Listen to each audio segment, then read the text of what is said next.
सुंदर अशी trending ब्लाउजची design share करणार आहे। बऱ्याचदा आपल्याला त्याच डिझाईन बघून कंटाळा येतो। डिझाईन कशी बनवावी, कॅनव्हास पेपर यूज करायचा की नाही, पॅच असेल तर तो कसा बनवायचा, कसं जॉईन करायचं, हे बरेचसे प्रश्न पडलेले असतात आणि साडी खूप छान असते आणि डिझाईन वेगळी युनिक बनवायची आहे। तर आज मी तुमच्यासोबत खूप सुंदर अशी लेटेस्ट ट्रेंडिंग ब्लाउजची डिझाईन शेअर करणार आहे।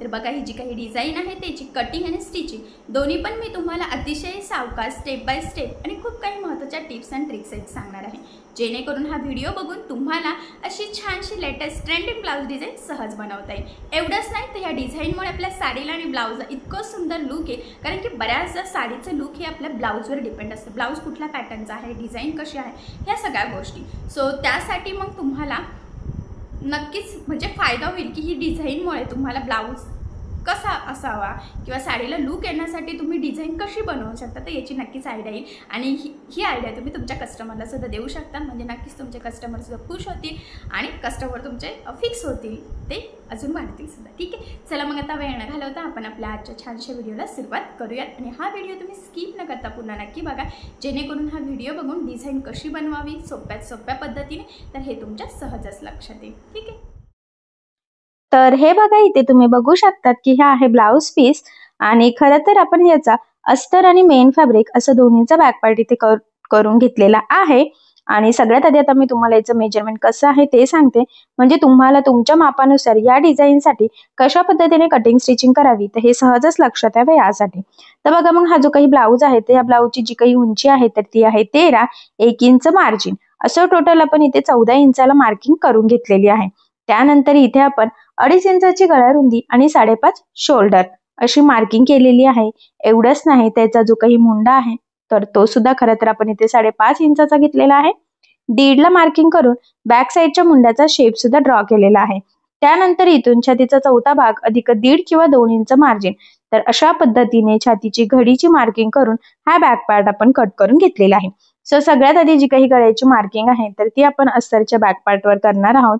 सो तुमचा जो काही गळा असेल त्यामध्ये 1/2 इंच एक्स्ट्राचं मार्जिन ऍड करायचं। तर टोटल मी इथे 10 इंचाला मार्किंग करून घेतली। त्यानंतर 2.5 इंच गळा रुंदीची पुन्हा खालच्या साईडला एक मार्किंग करायची आहे। वरच्या साईडला तर आपण ऑलरेडी केलेलीच आहे। आणि बघा, मग पट्टीच्या सहाय्याने आपल्याला हा बॉक्स इथे ड्रॉ करून घ्यायचा आहे। तर ही आपली बेसिक स्टेप आहे। तुमचा गळा कुठलाही असो, सगळ्यात आधी आपल्याला ह्या पद्धतीने मार्किंग करावी लागते। त्यानंतर क्रॉसमध्ये 1 इंचाला मार्किंग करायची आहे आणि सिंपल अशा गोल गळ्याची मार्किंग खरं तर आपल्याला इथे करून घ्यायची आहे, कारण की आज आपण गोल गळ्यावर खूप सुंदर अशी ब्लाउज डिझाईन बनवणार आहोत। बऱ्याचदा गोल गळ्यावर डिझाईन कशी बनवावी हेही सुचत नाही। एवढंच नाही तर होतं काय की आता हा जो काही ब्लाउज आहे तर हा कॉटन साडीवरचा आहे, तर कॉटन साडीवर सुद्धा कशी डिझाईन बनवावी हे सुचत नाही। सो ही डिझाईन तुम्ही नक्की बनवू शकतात। आता आपण हा जो काही गळा आहे तर हा कट करून घेऊयात, कारण आपण हा जो काही गळा आहे तर हा विदाऊट कॅनव्हास पेपरचा बनवणार आहोत, त्यामुळे आपण डायरेक्ट कटिंग करून घेऊयात। ठीक आहे, आता हे कट झाल्यानंतर आपल्याला इथे सगळ्यात आधी अस्तर आणि मेन फॅब्रिक एकमेकाला जोडून घ्यायचं आहे। सो आता आपण पुढची डिझाईन बनवायला इथे स्टार्ट करूयात। तर बघा, मग आता इथे आपल्याला सगळ्यात आधी अस्तर आणि मेन फॅब्रिक एकमेकाला जोडून घ्यायचं आहे। तर त्यासाठी मी जो काही आपला ब्लाउजचा बॅक पार्ट आहे तर तो सरळ ठेवला आणि कटिंग केलेला अस्तरचा बॅक पार्ट त्यावर ठेवून घ्यायचा आणि टोटल 3 पिना लावून घ्यायच्या आहेत, जेणेकरून स्टिचिंग करताना ते हलणार नाही आणि आपली गळारुंदी सुद्धा स्प्रेड होणार नाही, जेणेकरून शोल्डर उतरण्याचे चान्सेस राहायला नको। आणि सगळ्यात आधी आता साधारणतः 1/2 इंच एवढं मार्जिन ठेवून गळ्याच्या साईडने आपल्याला सिंपल अशी एक टीप मारून घ्यायची आहे। टीप मारताना मार्जिन कमी जास्त होणार नाही, त्याचबरोबर कुठे गोळा होणार नाही, तर या छोट्या मोठ्या गोष्टींची सुद्धा आपल्याला इथे काळजी घ्यायची आहे आणि प्रॉपर फिनिशिंग सहित खरं तर मी इथे टीप मारून घेतली। त्यानंतर लगेचच आपण कमरेच्या साईडला साधारणतः 1/2 इंच एवढं मार्जिन ठेवून एक टीप मारून घेऊयात। या स्टेपमुळे काय होतं की गळा आणि कमरेचा पार्ट दोन्ही आपल्या सोबतच फिनिशिंग सहित रेडी होतं। कमरपट्टी किंवा गळापट्टी लावायची गरज पडत नाही। त्यानंतर कमरेच्या साईडला जे काही ब्लाउज पीसचा कपडा एक्स्ट्राचा होता तर तो कट केला आणि गळ्याच्या मधला सुद्धा एक्स्ट्राचा जो काही कपडा आहे मेन फॅब्रिकचा तर तो कटिंग करून घ्यायचा आणि त्यानंतर गळ्याला द्यायचे आहे छोटे छोटे कट्स, जेणेकरून ज्यावेळेस आपण हा बॅक पार्ट सरळ करू तर तो प्रॉपर फिनिशिंग सहित सरळ यावा, त्यासाठी खरं तर ही स्टेप मोस्ट इम्पॉर्टंट आहे।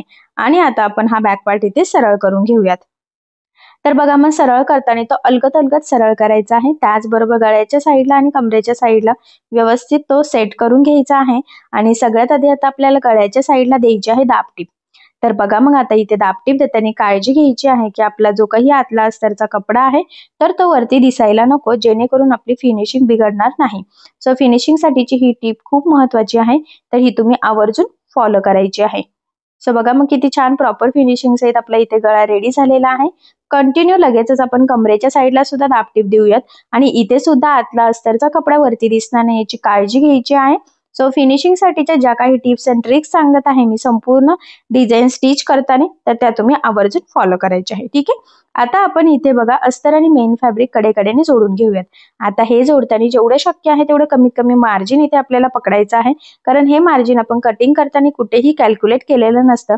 त्याचबरोबर जोडताना कुठे गोळा होणार नाही, तिरकं जाणार नाही, फुगा येणार नाही, तर या छोट्या मोठ्या गोष्टींची सुद्धा काळजी घ्यायची. आणि नंतर जे काही एक्स्ट्राचं मेन फॅब्रिक आहे म्हणजेच ब्लाउज पीसचा कपडा, तर तो कट करून परफेक्ट मापाचा बॅक पार्ट खरं तर इथे आपल्याला रेडी करायचा आहे. कारण तुम्हाला सगळ्यांनाच माहित आहे की आपण अस्तरवर परफेक्ट कटिंग करतो आणि ब्लाउज पीसचा कपडा एक्स्ट्राचं मार्जिन ठेवून कट करत असतो, जेणेकरून स्टिचिंग करणं इझी जावं. सो खरं तर त्यामुळेच गळा आणि कमरेचा पार्ट रेडी झाल्यावर अस्तर मेन फॅब्रिक एकमेकाला जोडून घ्यायचं आणि परफेक्ट बॅक पार्ट रेडी करायचा.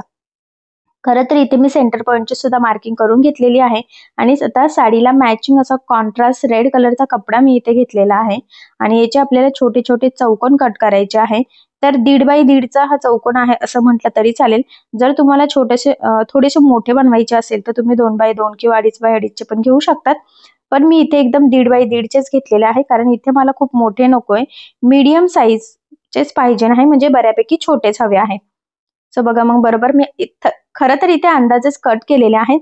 आता ते जोडताना तर त्याचा बरोबर आपल्याला अंदाज येईलच, मग आपल्याला एक्स्ट्राचं कट करता येईल. ठीक आहे. सो एवढे आपण इथे चौकोन कट करून घेतले. आता त्यापासून आपल्याला इथे छोटे छोटे त्रिकोण रेडी करायचे आहे. मी म्हटल्याप्रमाणे त्रिकोण आपल्याला इथे छोटे बनवायचे आहे.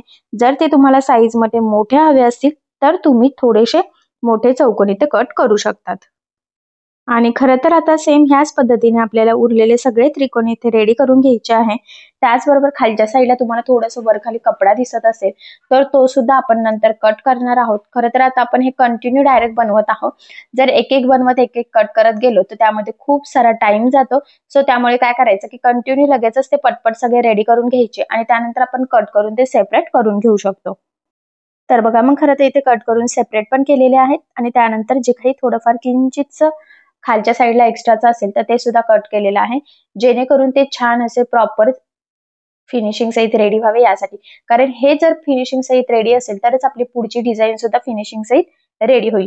त्यामुळे मग हा पॉइंट इम्पॉर्टंट आहे. सो तुम्ही सुद्धा फॉलो करायचा आहे. आणि खरं तर खूप छान छोटे छोटे त्रिकोण फायनली आपल्या इथे रेडी झालेले आहेत.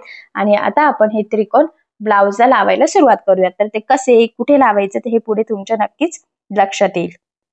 तर बघा मग बरोबर या पद्धतीने ते ठेवत ठेवत आपल्याला कंटिन्यू एकाखाली एक लावायचे आहे आणि त्याचं जे काही टोक आहे तर ते बरोबर गळ्यापर्यंत येते. तर हा पॉइंट लक्षात राहू द्या, म्हणजे बरोबर एकसारखे लागले जातील. पुढे मागे किंवा वरखाली होण्याचे नक्कीच चान्सेस राहणार नाही. आणि गोलाकार शेपला सुद्धा ते त्रिकोण बरोबर गोलाकारच आले पाहिजे, याची सुद्धा आपल्याला काळजी घ्यायची आहे. सो त्यामुळे टीप मारताना गोलाकार मारा. किंचितचे कानाकोपरे जर बाहेर निघाले तर ते आपण नंतर कट करून घेऊयात आणि त्रिकोणचं टोक बरोबर गळ्याच्या तिथेच कट टू कट मॅच होईल. तर हा पॉइंट सुद्धा इम्पॉर्टंट आहे. सो तो सुद्धा तुम्ही फॉलो करायचा आहे, म्हणजे व्यवस्थित एकसारखे लागले जातील. काही मोजण्याची गरज सुद्धा पडणार नाही. फक्त त्रिकोण व्यवस्थित एकसारखे रेडी करून घ्यायचे. ठीक आहे.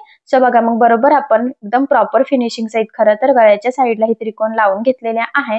त्यानंतर मी म्हटल्याप्रमाणे किंचितचे कानाकोपरे कट करायचे आहे, कारण गोलाकार शेप आहे त्यामुळे आपल्याला ते गोलाकारच लावायचे होते. सो म्हणून ते किंचितचे वरखाली होऊ शकतात. ठीक आहे. आता हे कट झाल्यानंतर इथे आपण एक लेस लावून घेऊयात.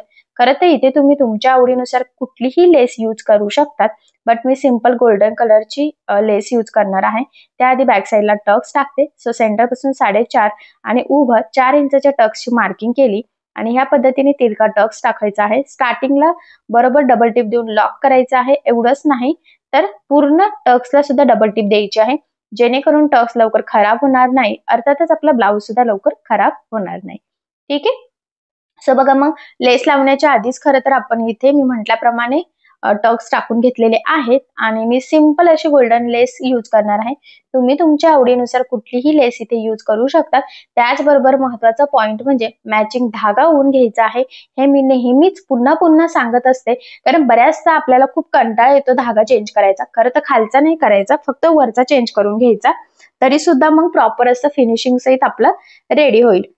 कारण की जर का धाग्याचा कलर वरती दिसला तर सगळं लेसचं लुकच बिघडतं. त्यामुळे शक्य असल्यास जो काही आपला कलर असेल लेसचा तर त्याच कलरचा धागा यूज करायचा, म्हणजे फिनिशिंग छान येईल. आणि ह्या पद्धतीने बघा किती प्रॉपर फिनिशिंग सहित खरं तर आपण कडेकडेने इथे ही लेस लावून घेत आहोत. आणि त्या लेसमध्ये खरं तर आपले हे त्रिकोण बरोबर साईडने जिकडून फिनिशिंग नव्हती ना ते तिथून व्यवस्थित दाबले जातील, तिथून शिलाई वगैरे निघण्याचे चान्सेस सुद्धा राहणार नाही. आणि लेसला दुसऱ्या साईडने सुद्धा टीप टाकून घ्यायची. हे मी नेहमी पुन्हा पुन्हा सांगत असते. त्याचे 2-3 फायदे असतात. महत्वाचं म्हणजे लेस पॅक लागली जाते, ती अजिबात वरती तरंगत नाही आणि सगळ्यात इम्पॉर्टंट म्हणजे फिनिशिंग सुद्धा खूप सुंदर येते. त्यानंतर कमरेच्या साईडला सुद्धा आपण ही लेस इथे लावून घेऊयात. तर मी 30 लेस इथे यूज केलेली आहे. तुम्हाला म्हटल्याप्रमाणे तुम्ही इथे छानशी डिझायनर तुम्हाला आवडणारी वेगळी कुठलीही पॅटर्नची लेस यूज करू शकता. ठीक आहे. सो बघा मग अशा पद्धतीने छान प्रॉपर कमरेला आणि गळ्याला आपण लेस लावून घेतलेली आहे. त्यानंतर आता आपल्याला इथे बॅक साईडला नॉट लावायचे आहेत. आपण रेडीमेड गोल्डन कलरचे नॉट घेतलेले आहे. एका ब्लाउज साठी 1 मीटर नॉट सफिशियंट असतात आणि त्यासाठी आता आपण सिंपल असे फॅब्रिकचे लटकन इथे बनवणार आहोत. सो बघा मग तुम्हाला जर वेगळ्या डिझायनर लटकन बनवायचे असतील तर त्याचे बरेचसे व्हिडिओ याआधी मी ऑलरेडी टाकलेले आहेत. तर ते व्हिडिओ बघून तुम्हाला जी लटकन डिझाईन आवडत असेल तर तसे तुम्ही नक्कीच बनवू शकता.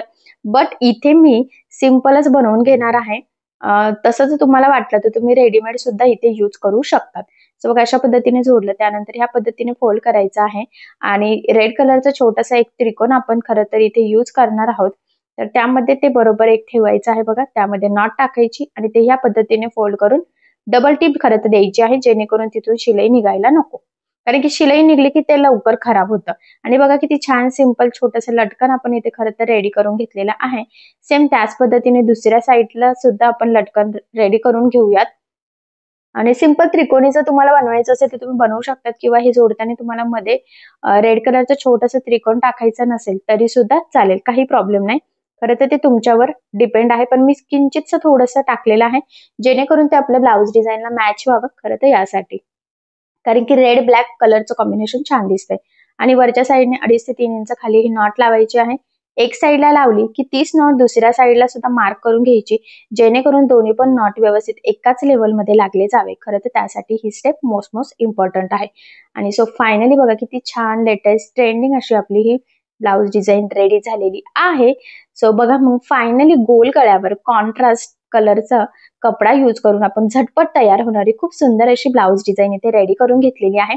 ऍक्च्युली बऱ्याच कस्टमरला सिंपल असं गोल गळ्यावर डिझाईन बनवायची असते आणि अशा वेळेस आपल्याला डिझाईन कशी बनवावी हे सुचत नाही. सो ही डिझाईन तुम्ही नक्की ट्राय करून बघू शकतात. नक्कीच ह्या डिझाईनमुळे आपल्या साडीला आणि ब्लाउजला खूप सुंदर असं लुक येईल. आणि सगळ्यात इम्पॉर्टंट म्हणजे याची पद्धत इतकी सोपी आहे की बायचान्स जरी तुम्ही कोणी नवीन शिकत असाल तरी सुद्धा तुम्हाला आपला आजचा हा व्हिडिओ बघून अशी छानशी ब्लाउज डिझाईन सहजच बनवता येईल. तर अशी डिझाईन तुम्ही नक्कीच ट्राय करून बघा आणि तुमच्या कस्टमरला सुद्धा ह्या डिझाईनची आयडिया द्या. आय होप सो तुम्हाला आणि तुमच्या कस्टमरला आपली आजची ही डिझाईन नक्कीच आवडेल. ठीक आहे. सो नक्की ट्राय करून बघा मी म्हटल्याप्रमाणे. आणि पद्धत तर खूप सोपी आहे. आणि जर तुम्हाला काही प्रॉब्लेम येत असेल तर मला कमेंट करून नक्कीच कळवा.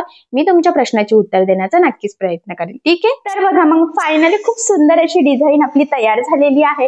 आणि सगळ्यात इम्पॉर्टंट म्हणजे मी तुम्हाला अतिशय सावकाश स्टेप बाय स्टेप आणि खूप काही महत्त्वाच्या फिनिशिंगच्या टिप्स अँड ट्रिक्स आहेत संपूर्ण कटिंग स्टिचिंग सांगितलेली आहे, जेणेकरून तुम्हाला आपला आजचा हा व्हिडिओ बघून फक्त डिझाईन बनवणंच नाही तर ती प्रॉपर फिनिशिंग सहित सुद्धा कशी बनवावी तर हे देखील सहजच लक्षात यावं यासाठी.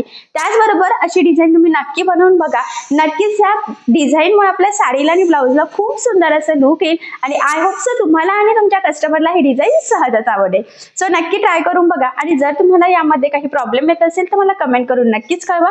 मी तुमच्या प्रश्नाचे उत्तर देण्याचा नक्कीच प्रयत्न करेन. ठीक आहे. सो चला मग आता आपण आपला आजचा छानसा व्हिडिओ इथेच थांबूयात. आणि तुम्हाला आपला आजचा व्हिडिओ कसा वाटला हे मला कमेंट करून नक्की कळवा. त्याचबरोबर आपला व्हिडिओ आवडला असेल तर व्हिडिओला लाईक करायला विसरू नका. आणि असेच नवनवीन छानसे व्हिडिओज बघण्यासाठी आपल्या सायली फॅशन डिझायनर या चॅनलला लाईक करा, शेअर करा आणि सबस्क्राईब करायला विसरू नका. ठीक आहे. सो चला मग भेटूया पुन्हा नवीन अशा छानशा व्हिडिओमध्ये. तोपर्यंत टेक केअर, काळजी घ्या. आणि आपला आजचा व्हिडिओ शेवटपर्यंत पूर्ण बघितल्याबद्दल thank you so much. Bye bye.